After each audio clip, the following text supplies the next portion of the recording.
Hey everybody, can you see? That ice is melting. Pretty cool. I enjoyed it, but we were kind of like stuck. People in Texas apparently don't know how the fuck to deal with snow and ice.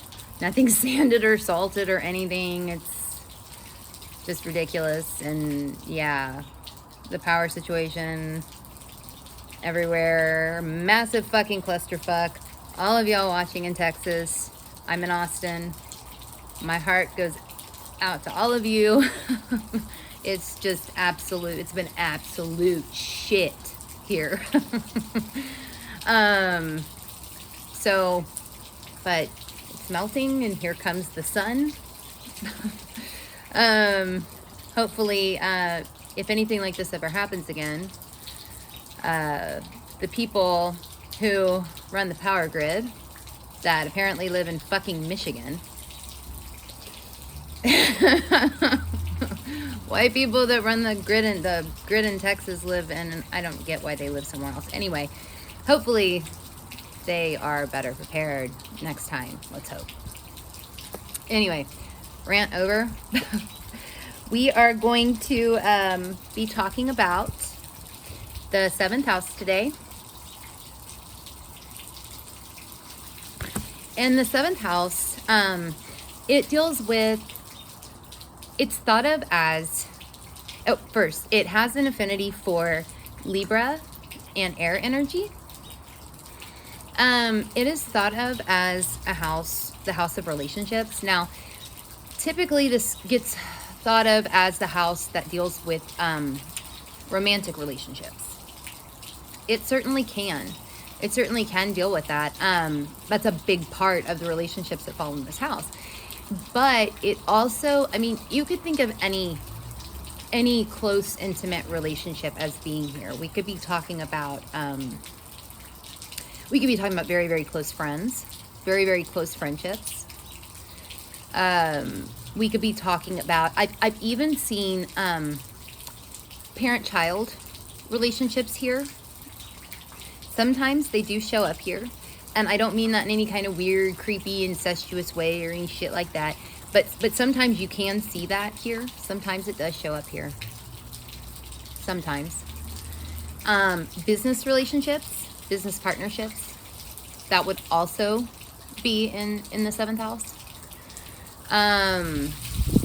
So the sign that rules the 7th house cusp will show kind of how you approach these kinds of relationships. So let's say you have, I don't know, let's say you've got Aquarius ruling the 7th house. That might show that you approach these relationships. It needs to be expressed, the how in a different sort of way, in a unique sort of way, perhaps. Intimate relationships that are intimate, close relationships, they need to be a little different than the norm. Perhaps they need to be unique in some way. Things of that nature. You'd also want to look at, a big question that gets asked is, what kind of partner do I attract? What kind of partner would be good for me, right?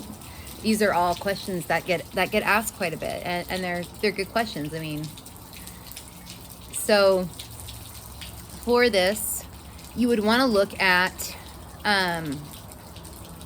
the rule. You would want to look at the 7th house ruler, planetary ruler, along with the sign that rules the 7th house cusp. But you'd also want to look at the planetary ruler of that and where it falls in your chart by sign and house. So, okay, let's say you have, I don't know, let's say you've got Sagittarius ruling the 7th house cusp. So that might mean that you attract Sagittarius energy into your life. Now, because the descendant, depending on what house system you use, If you use whole signs, the descendant will fall somewhere in the seventh house. If you use Placidus, it will fall as the cusp of the seventh house.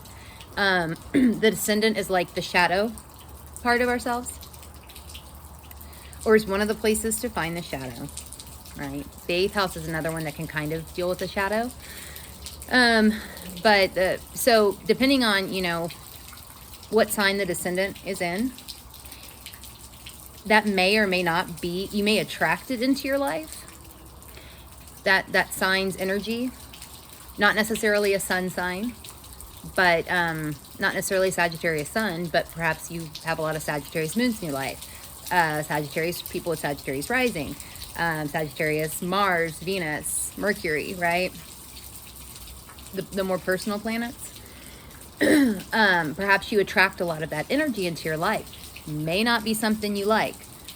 It may not be easy, but you do attract it somehow. And I say it may not be easy because the descendant is part of the shadow. So you'd also want to take into account where that planetary ruler falls by sign and house. So let's say you have Jupiter, which rules Sagittarius. Let's say you have that in, I don't know, let's say you have that in Aries, in the 11th house.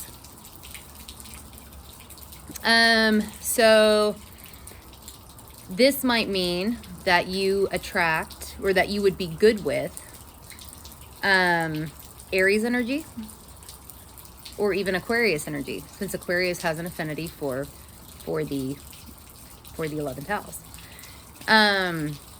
Again, that's not universal, but that's certainly, there are other things you'd want to look at too, like for partnerships like that. You'd want to look at where the sun moon midpoint falls in the chart. That'll give you an idea too of what would be good for you, and other things. But this is one of the first places that I look. I think it's very, very, very important, especially the planetary ruler and where it falls by sign and house, because that generally gives you a better idea of what would actually be good for you versus what you just seem to attract into your life.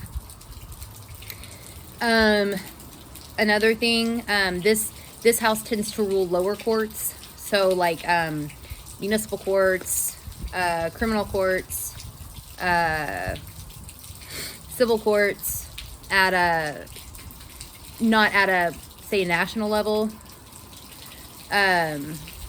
just those in your county or what have you. Those would be here in this house. How we relate to others, the concept of the other would fall here. Also the idea of enemies. These are open enemies, not the hidden enemies that can be found in the 12, but open enemies. How we handle our open enemies. Things like that can be found in the 7th house. Let me see. Negotiations. That's another thing that can fall here. How we negotiate with other people, with another person, specifically another person. And then the descendant, going back to that. Since it's the shadow part of yourself opposite the ascendant in the chart, the ascendant is, you know, what everybody sees. The descendant is more, it's what you, okay, it's not unconscious. You are aware of it. But it may be things about yourself that you don't necessarily like. You're not necessarily fond of. Perhaps you don't even know what to do with it, that energy. They might be things that you kind of ignore about yourself. It could function that way. Say, I don't know, like the moon conjunct the descendant in the 7th house. You might be looking at somebody who tends to ignore their emotions, their emotional needs, for instance. That's just a for instance, not necessarily always the case, but it could be. So yeah, if you want to do any kind of shadow work, which is, you know, I think it's very important. This is one of the places that you would look to do that, to work with your shadow. And again, by sign and by the planet, sorry, where the planetary ruler of the sign ruling the descendant falls in the chart by sign and house and aspects it makes, can also give you an idea of how you can work with your shadow part of yourself, and become more comfortable with it, integrate it more, all of those kinds of things. So yeah, I think that's about it. Yeah, so if you don't already, follow us on Instagram at Let's Fuck with Astrology. I am at Saturn Season Astrology. Natalie's at Abaturno Astrology on Instagram. If you're watching this on Instagram, you can find us on YouTube at Let's Fuck with Astrology. And if you do that Reddit thing, you can find us on our subreddit, which is r/Let's Fuck with Astrology. All right, I'll see y'all later.